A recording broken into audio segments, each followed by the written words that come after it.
Il est 13 h, bonjour à tous et merci de votre attention. Voici les titres à la une de l'actualité ce mercredi 30 décembre 2020. Les législatives en Côte d'Ivoire se tiendront en mars 2021. C'est ce qui ressort des recommandations de la phase du dialogue politique tenue à la primature. Le Premier ministre Ahmed Bakayoko se réjouit de la qualité des échanges du consensus entre le gouvernement, les acteurs politiques, les organisations de la société civile pour l'organisation dans un climat de paix de ces élections en mars 2021. En 2015, les Nations Unies adoptaient 17 objectifs de développement durable pour répondre aux défis environnementaux, sociaux et économiques auxquels sont confrontés les États de la planète. Pour permettre à la Côte d'Ivoire de mieux évaluer ses ODD, l'École nationale supérieure de la statistique et d'économie appliquée ENCA met ses étudiants à contribution. Les éclairages de Francis Boifou à suivre dans cette édition. Le Royaume-Uni annonce lui la signature d'un accord commercial avec la Turquie. Cet accord doit permettre de prolonger les arrangements douaniers existants dans le cadre de l'Union européenne après le 1er janvier avec l'espoir d'arriver par la suite à un accord plus global de libre-échange. Voilà pour l'essentiel. Oui, bonjour à tous. Direction le palais présidentiel où s'est tenu ce mercredi 30 décembre 2020 le dernier conseil des ministres de l'année 2020 présidé par le chef de l'État, le président de la République Alassane Ouattara. Le président de la République Alassane Ouattara se félicite des acquis obtenus au cours du dialogue politique. Je vous invite à écouter le président Ouattara. Je félicite le gouvernement et notamment le ministre de l'Intérieur et de la Sécurité.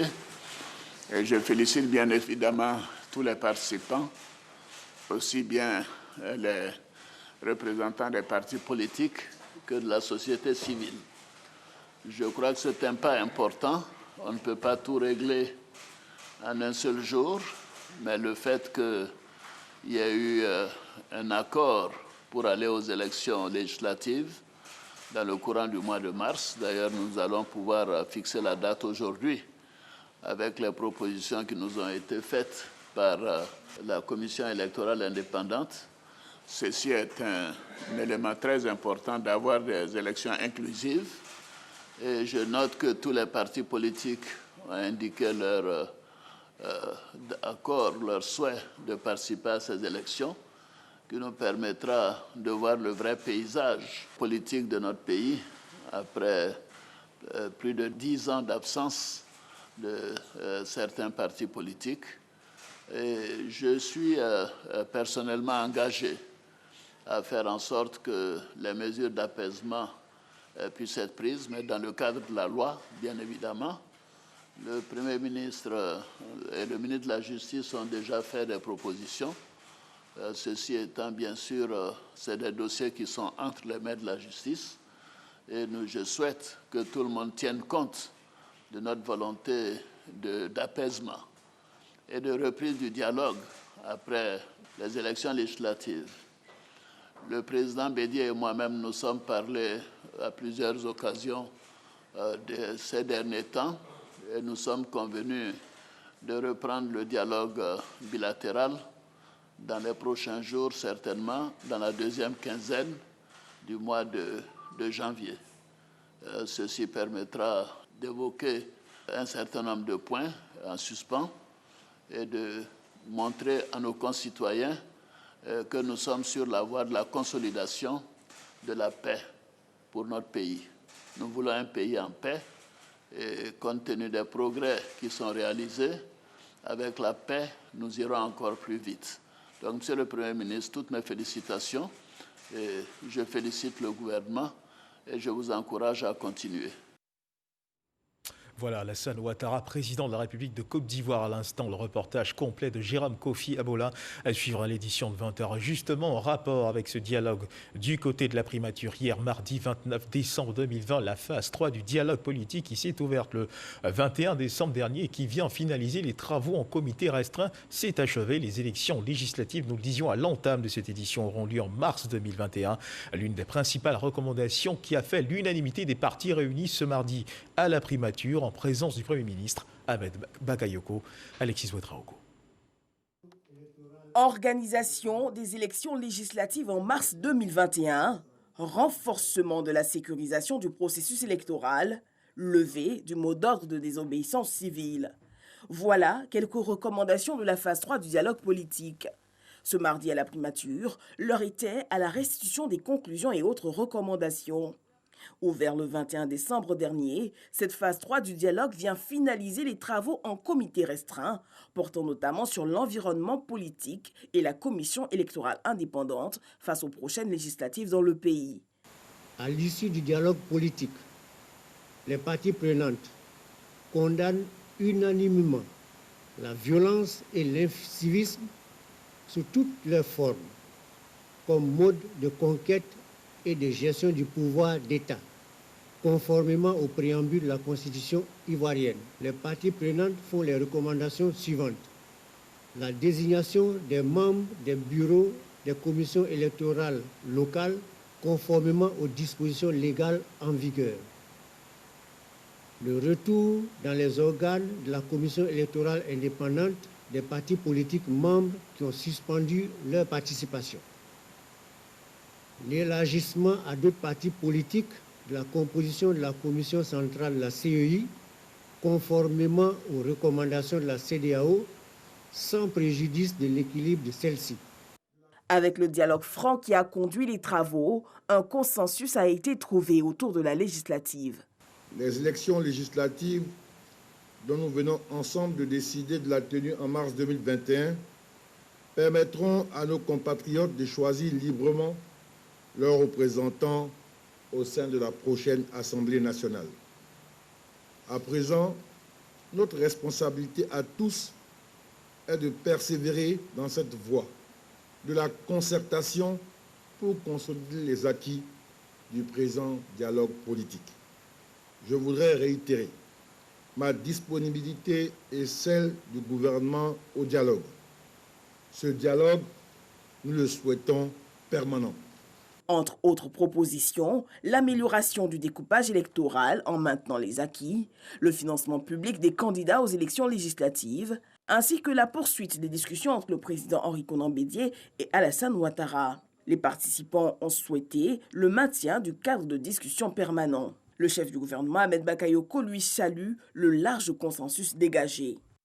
La présente séance plénière qui clôt les travaux de cette session du dialogue politique ouvre de nouvelles perspectives pour notre pays, résolument engagé sur le chemin du développement et de la croissance inclusive dans la paix et la cohésion sociale.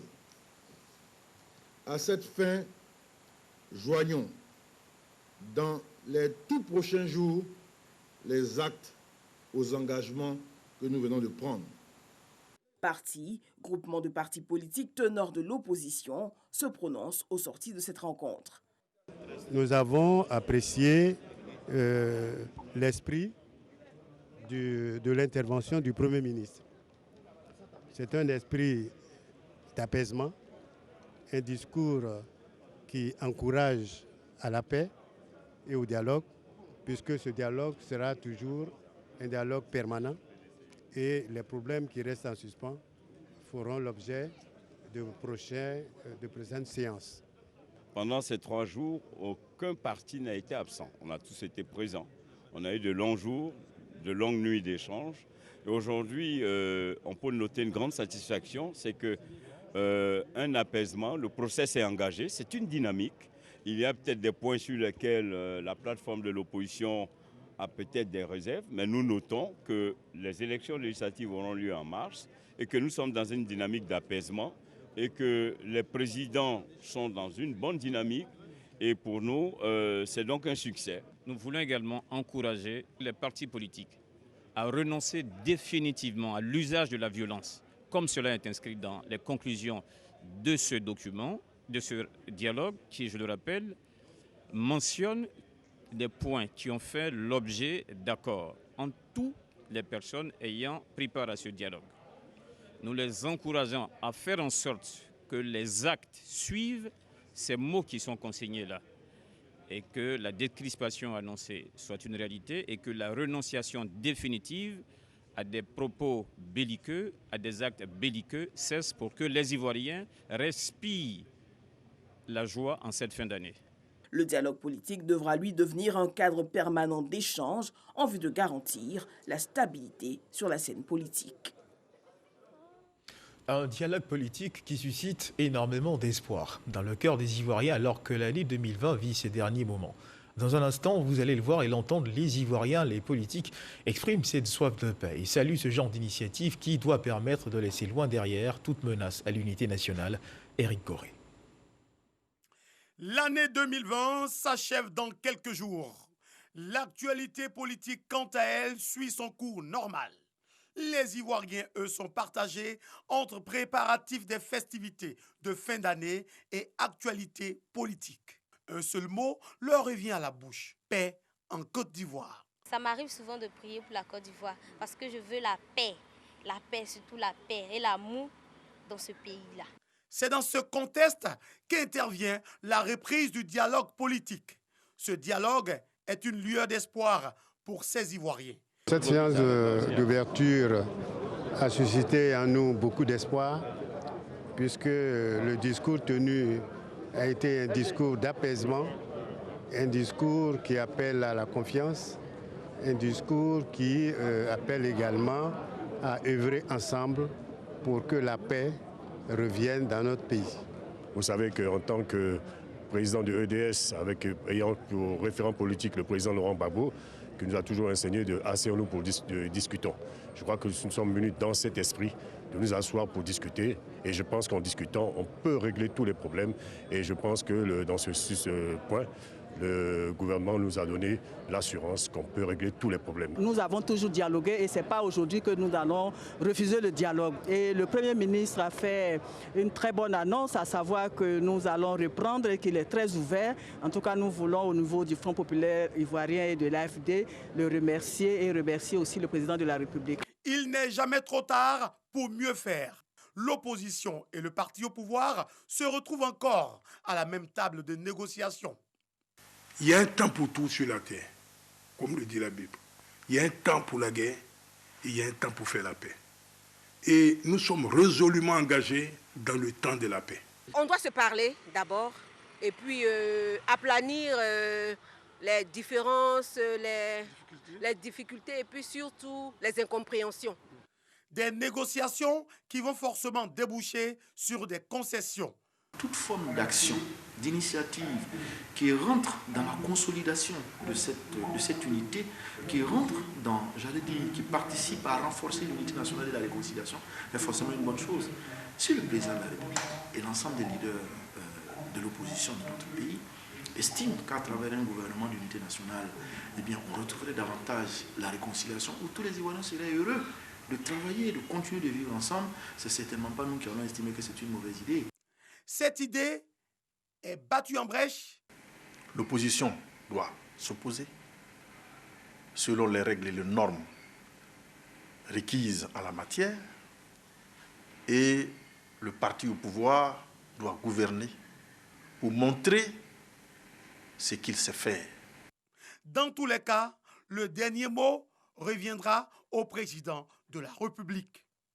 2020 s'en va, mais elle aura été une année difficile. Vous savez, 2020, honnêtement, je suis pressé pour que cette année passe. De mémoire d'hommes, de citoyens de ce monde, aucune année n'a fait autant de dégâts comme 2020. Moi-même qui vous parle, je suis là devant votre micro par la pure grâce de Dieu. C'est pourquoi il faut vite tourner la page et se concentrer sur l'avenir. J'espère que l'amorce de ce dialogue permettra à la Côte d'Ivoire, à partir de 2021, d'être résolument engagée sur le terrain du développement, parce que c'est de cela qu'il s'agit. Tant que le pays est devant, tant que le pays est debout, tant que le pays est au travail, personne ne sera laissé sur le bas-côté, personne n'aura donc à se plaindre. Le président de la République, par le biais du ministère de l'infrastructure routière, a programmé beaucoup de routes à reprofiler, même le bitumage. Et ça, déjà, ça a commencé. Prenons par exemple la route de Oumé-Gagnois. C'est pas rapport. Quand vous prenez par exemple la route de Zedi-Nekedi, que vous ne connaissez peut-être pas, aujourd'hui vous allez à Zedi librement. Il reste encore quelques tronçons, bien sûr, qui vont se faire. Vous allez dans la région de Kpakolo, dans la sous-préfecture de Kpakolo, vous y allez, il y a vraiment encore des endroits, mais c'est pas comme avant. 2021, année d'espoir pour la Côte d'Ivoire au regard de tous ces grands chantiers annoncés. Et vous faites bien de le dire, Éric Goré, il y a de l'espoir pour les populations de Bolouville dans la région de Lagnébi-Tiassé qui connaissent depuis toujours d'importants problèmes de voirie. Et ces problèmes sont en phase d'être résolus grâce au conseil régional de Lagnébi-Tiassé qui a lancé le reprofilage de 45 km de routes villageoises dans la région. Dangui a assisté au lancement des travaux. 7 villages de la sous-préfecture de Bolouville dans le département de Tiassalé seront bientôt désenclavés. Ahua, Assenze, Botende, Broubrou, 4 gros villages parmi les 7 concernés par le projet auront un accès facile à partir de la ville de Noussi et du village de Batera pour facilement rallier Tiassalé, le chef-lieu du département. C'est à Assenze que le premier coup de pioche annonçant officiellement le début des travaux a été donné par le président du conseil régional de Lagnébi-Tiassa, Piendou Ndemba. Ce sont 44,863 km de route en tout qui seront reprofilés dans le cadre de ce projet. Ça évite les accidents quand la route est propre. Bon, chacun roule prudemment. Nous sommes à notre deuxième phase de traitement du tronçon. Aussi, à Ahua, nous allons traiter cette voie qui va permettre aux populations de circuler 3 ans sans difficulté. Les routes d'accès au village de la sous-préfecture de Bolouville sont devenues impraticables. Elles le sont davantage en raison de pluie, à l'instar des autres localités du département de Tiassalé. Les populations et les usagers de la route auront donc moins de difficultés pour mener leurs différentes activités. Avant-hier, c'était pour inaugurer les châteaux d'eau et l'usine de transformation d'eau. Nous avons commencé les petits chantiers à Botende, par un forage, le collège bientôt à Boussoué et à Binao, bientôt à Broubrou. Ces chantiers, nous devons les faire parce que nos parents les méritent. Les travaux de désenclavement des 7 villages de Bolouville vont consister en un reprofilage lourd avec un traitement des points critiques afin d'assurer une plus grande durabilité aux routes. Ils vont durer 3 mois selon les responsables chargés de leur exécution. Des chantiers qui s'ouvrent à Bolouville dans l'Agnébi-Tiassa pendant qu'ici à Abidjan, le rideau lui tombe sur la session ordinaire de l'Assemblée nationale ouverte le 1er avril dernier. Présent à cette session de clôture, plusieurs présidents d'institutions, des membres du gouvernement et le Premier ministre Ahmed Bakayoko. Le président de l'institution, Amadou Soumaoro, exhorte les populations à l'union et à la paix, puis félicite l'ensemble des députés pour le travail abattu. Konaté Moussa. C'est la fin des travaux parlementaires à l'Assemblée nationale pour l'année 2020. La session ordinaire, ouverte le 1er avril dernier, se referme ce mardi 29 décembre. Durant cette période, les députés ont examiné 46 projets de loi, dont 16 projets de loi ordinaires, 26 projets de ratification et 4 projets de loi organiques. Le projet de loi portant statut des parlementaires, le projet de loi concernant les rois et chefs traditionnels de Côte d'Ivoire, les projets de loi concernant la fiabilité au niveau du nom sur l'état civil. Vraiment beaucoup de lois importantes pour la cohésion sociale, pour la population ivoirienne. Les députés sont le socle du développement national puisque c'est à partir des lois des députés que l'exécutif, le président de la République et ses ministres mettent des opérations en cours. Et nous sommes satisfaits d'avoir fait ce travail parce que vous voyez le gigantesque programme du président de la République qui donne satisfaction au monde entier part sur le fondement des députés. La cérémonie de clôture de la session ordinaire de l'Assemblée nationale a enregistré la présence du Premier ministre Ahmed Bakayoko et des membres du gouvernement, des présidents d'institutions de la République et de représentants d'institutions internationales. Devant ce parterre de personnalités, le président de l'Assemblée nationale s'est réjoui de l'engagement des députés dans l'accomplissement de leurs tâches régaliennes. La session 2020 s'est tenue dans des conditions particulièrement difficiles en raison de la pandémie de la Covid-19.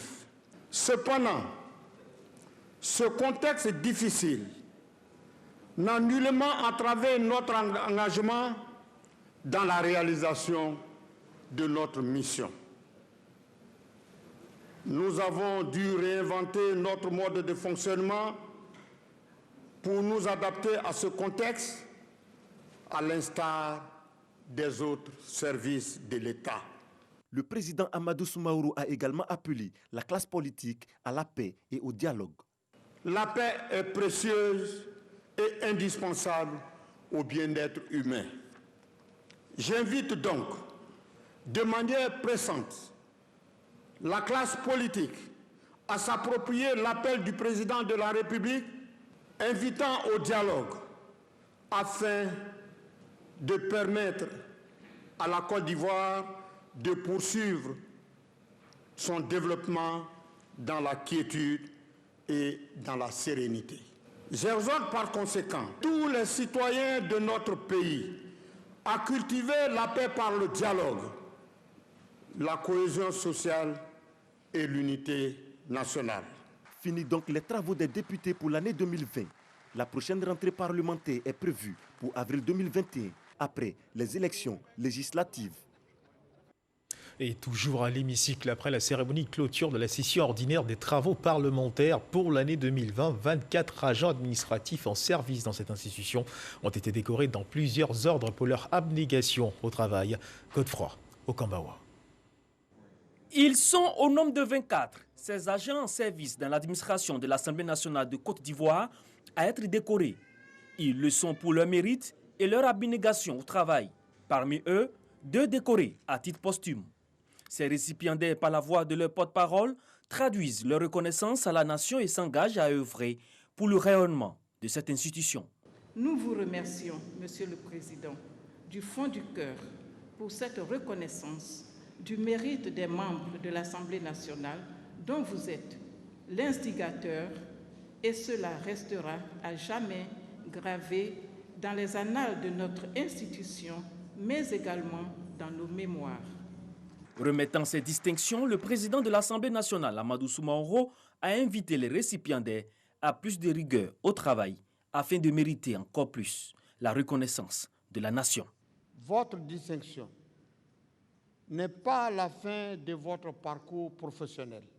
Je reste persuadé que la reconnaissance dont vous êtes l'objet de ce jour constituera pour vous une source de motivation supplémentaire afin de continuer à mériter davantage la confiance placée en vous. Ces agents sont faits chevaliers et officiers dans l'ordre du mérite et dans l'ordre national de Côte d'Ivoire. Et puis, mesdames et messieurs, l'actualité, c'est également la compassion, les condoléances de l'État de Côte d'Ivoire exprimées aux victimes des affrontements survenus à Guézon, dans le département de Duokoué. Kouadi Okonan-Bertin, le ministre de la Réconciliation, accompagné des cadres et élus de Guézon, était porteur de ce message. Il a successivement rencontré les communautés en conflit et visité les sites sinistrés et les blessés. Il a surtout exhorté les populations à taire les querelles, à ne pas se faire justice, les invitant à œuvrer pour le retour de la paix et la cohésion sociale à l'orée de la nouvelle année. Et si le monde entier se prépare à basculer dans la nouvelle année et que l'euphorie de la fête semble prendre le dessus, il ne faut surtout pas baisser la garde. Le coronavirus continue d'engendrer de nouvelles contaminations.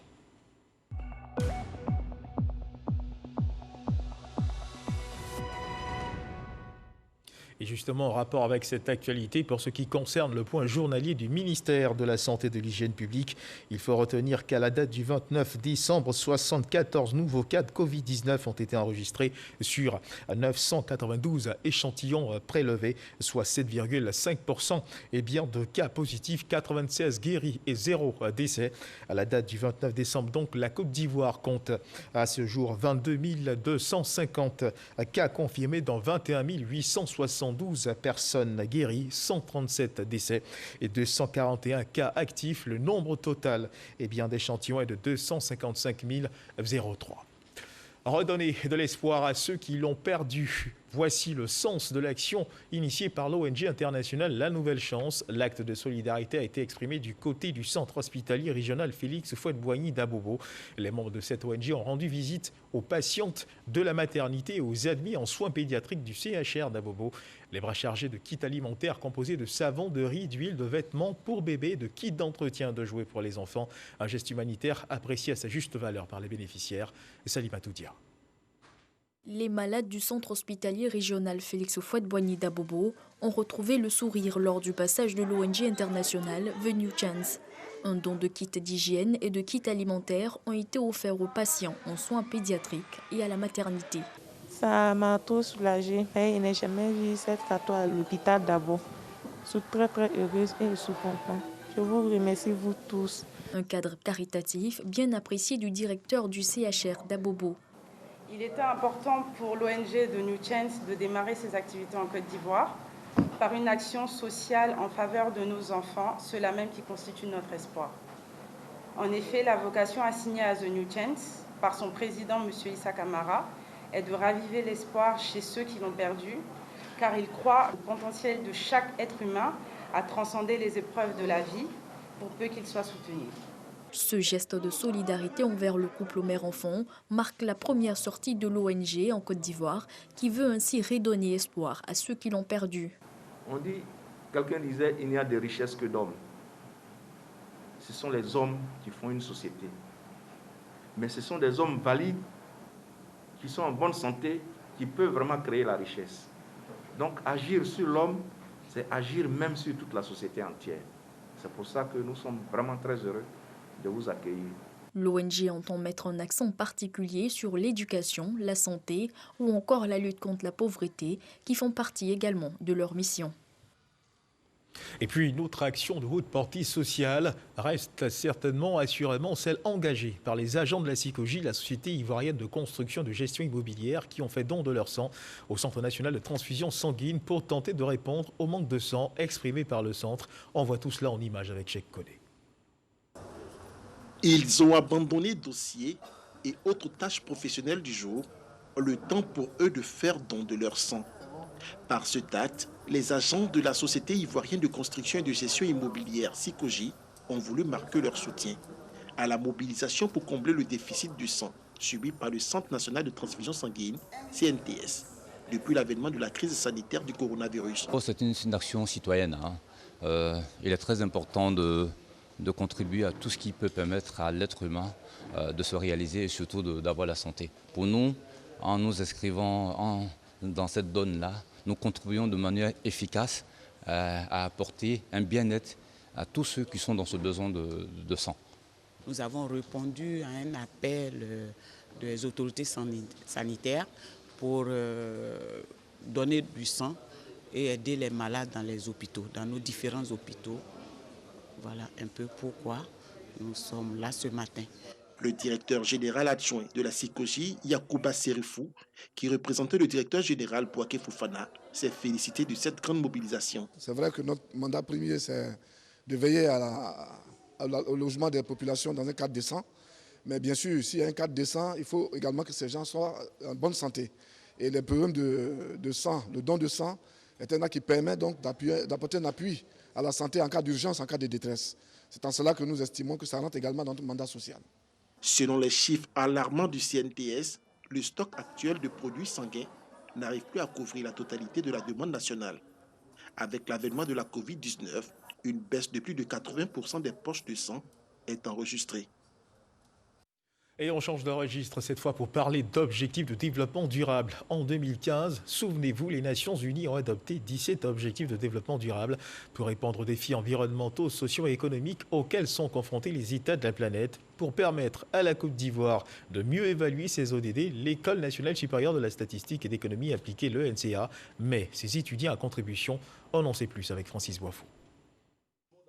À l'École nationale supérieure de la statistique et d'économie appliquée, ENCA, à Cocody, enseignants et étudiants sont à la recherche de solutions pour mieux évaluer les objectifs de développement durable, ODD, en Côte d'Ivoire. Il faut que des écoles de statistiques qui sont créées, qui sont là pour former, disons, des étudiants donc, en la matière, puissent mener une réflexion approfondie sur la question, de manière à trouver la bonne voie, le bon chemin, pour que l'on puisse correctement définir les indicateurs et voir comment on peut les mesurer.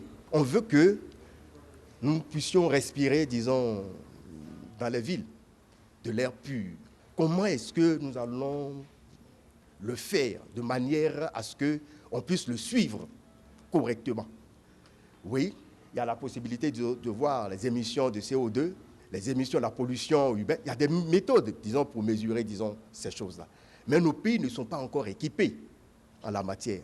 Donc, nous devons mener la réflexion pour voir, dans notre contexte africain, comment est-ce que nous pouvons faire pour bien définir, disons, toutes ces choses et voir comment on peut mesurer le progrès que l'on fait dans différents domaines. Cette deuxième journée de suivi des ODD vise à encourager la communauté statistique d'Afrique francophone à développer une réflexion intégrée sur les indicateurs de suivi des ODD. Et puis une formation qui réjouit à coup sûr les acteurs des PME, petites et moyennes entreprises, le PMI, petites et moyennes industries. Ceux-ci ont été outillés sur les avantages liés donc à leurs conditions de travail. Nous y reviendrons certainement dans nos prochaines éditions. Ce qu'il faut également savoir concernant donc le Brexit, comme vous venez de le voir en image, eh bien, il y a quelques heures seulement, la présidente de la Commission européenne, Ursula von der Leyen, et son homologue Charles Michel, président du Conseil européen, ont signé l'accord commercial post-Brexit conclu avec Londres pour encadrer justement la rupture historique. Ce qu'il faut également savoir, c'est que cet accord doit permettre de prolonger les arrangements douaniers existants dans le cadre de l'Union européenne après le 1er janvier, avec l'espoir d'arriver par la suite à un accord plus global de libre-échange.